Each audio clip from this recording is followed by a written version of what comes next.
Hello students.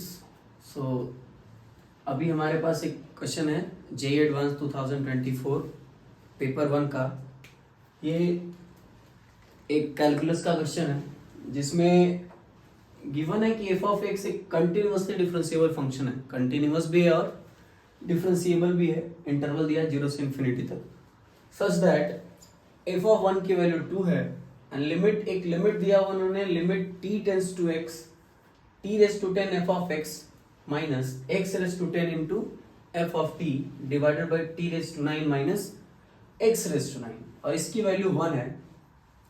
तो हमें f of x की वैल्यू बतानी है कि फंक्शन निकालना है। मेनली हमें वो फंक्शन बताना है कि f of x क्या होगा। उसके लिए हमें इस लिमिट को सॉल्व करना पड़ेगा। लिमिट को सॉल्व करके हम आगे फर्दर देखेंगे कि कैसे हम फंक्शन को रिट्राइव कर सकते हैं या निकाल सकते हैं। इसके लिए अगर हम देखें कि लिमिट जो दिया है वो t टेंस टू x है, यानी t x होने की तरफ है, टेंस टू x है। यानी कि अगर इसमें हम देखें कि अगर इसमें t की जगह पे हम x पुट करते हैं तो ये क्या बन जाएगा, 0/0 का फॉर्म बन जाएगा। यहाँ भी x आ जाएगा, ये x है, यहाँ भी x आएगा, इधर भी x।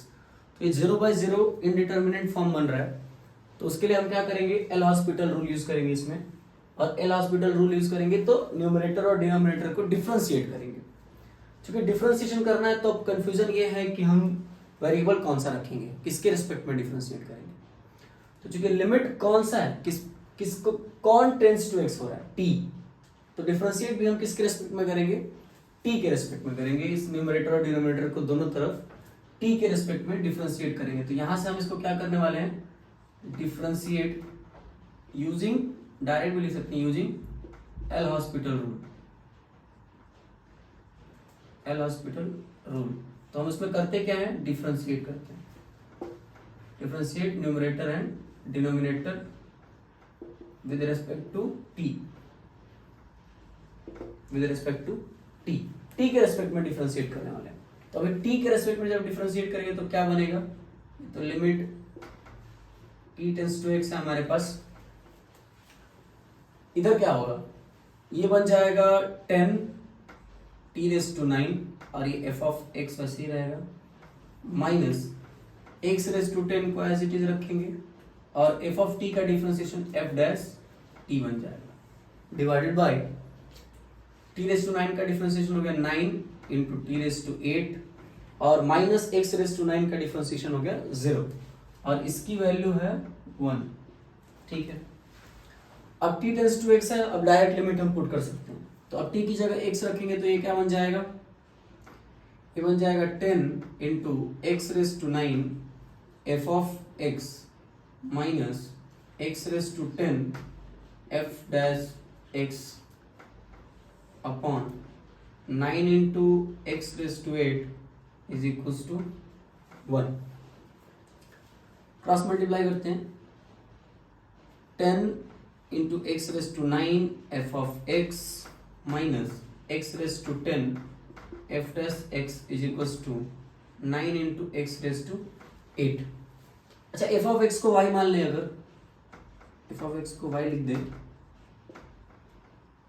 लेट करते हैं, तो एफ डैश x क्या हो जाएगा, dy by dx। F dash x क्या होगा, dy बाई dx। थोड़ा इसको रीअरेंज करते हैं, इसको उधर भेजते हैं, दोनों को एक इस तरफ करते हैं तो ये हो जाएगा x रेज टू 10 और f डैश x को क्या लिखने वाले हम, dy बाई dx और इसको उधर भेजा तो ये माइनस 10 x रेज टू 9 और f ऑफ x को y और ये इधर आएगा तो minus 9 into X raise to 8 बनेगा।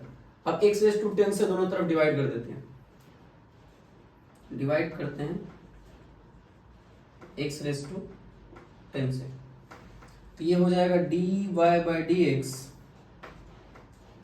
माइनस 10 और ये x रेज टू 9 कैंसिल हो जाएगा तो x बचेगा और यहाँ y बचेगा इज इक्वल्स टू माइनस 9 और इधर भी x रेज टू 10 से डिवाइड करेंगे तो ये x स्क्वायर बचा। अब ये बन गया लीनियर डिफरेंशियल इक्वेशन।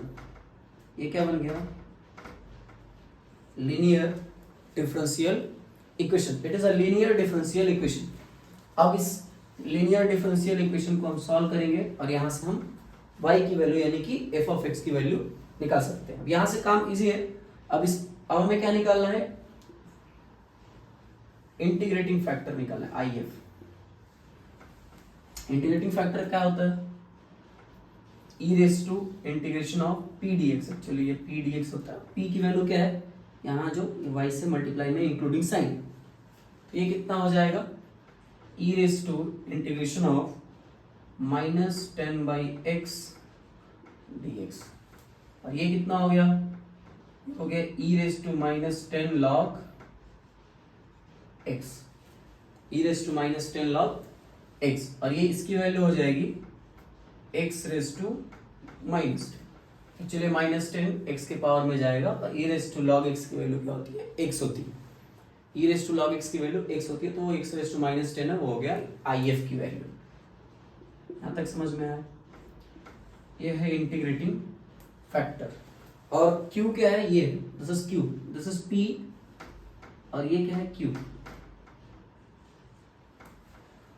अब सॉल्यूशन इसका क्या होगा, लीनियर डिफरेंशियल इक्वेशन का solution, IF into Y is equal to integration of Q into IF into dx। यही होता है। IF की वैल्यू x रेस टू -10 यानी कि 1/x रेस टू 10, तो ये होगा y upon x raise to 10 is equal to integration of Q की वैल्यू क्या है, -9/x² इंटू और IF की value 1/x race to 10 dx।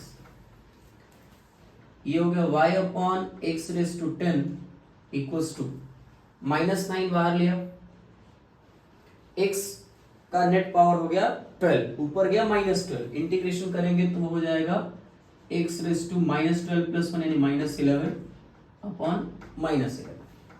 ठीक है, और प्लस का एक आ गया कांस्टेंट c। ये अगर इसको थोड़ा सिंप्लीफाई करें, माइनस से माइनस कैंसिल, ये हो गया y upon x raise to 10 is equals to 9/11 into x raise to 11 plus c। y actual में है क्या, y हमारा f ऑफ x है। हमें गिवन है कि f ऑफ 1 की वैल्यू कितनी है, 2 है, यानी कि x की जगह 1 रखेंगे तो y की वैल्यू कितनी होगी, 2। x की जगह अगर 1 रखेंगे तो y की वैल्यू कितनी आएगी, 2 आएगी। तो इस इक्वेशन में x की वैल्यू 1 रखेंगे। If x is equals to 1 then y is equals to 2। x की वैल्यू 1 रखने पे y 2 है, तो y की जगह हम 2 रखेंगे और 1 रेस टू 10 ये 1 हो जाएगा, तो 9/11 इंटू 1 प्लस c। तो यहाँ से c की वैल्यू क्या हो जाएगी, 2 - 9/11 दैट इज 22 - 9 13/11। 13/11 किसकी वैल्यू है, c की वैल्यू है। अब c की वैल्यू आ गई तो अब हमारा ये y अपॉन, ये इक्वेशन क्या बन जाएगा, y upon x raise to 10 is equals to 9/11 into x raise to 11 plus, और ये हो गया 13/11। इसको y की वैल्यू लिखना चाहें तो x रेस टू 10 को मल्टीप्लाई करेंगे तो 9/11 और x रेस टू 10 कैंसिल हुआ, x बचा, plus 13/11 into x raise to 10। तो ये हमारा फंक्शन बन गया, y को हम f ऑफ x लिख सकते हैं। तो finally f of x is equals to 9/11 into x plus 13/11 into x raise to 10। This is the final function, ये ऑप्शन में था। Okay, thank you.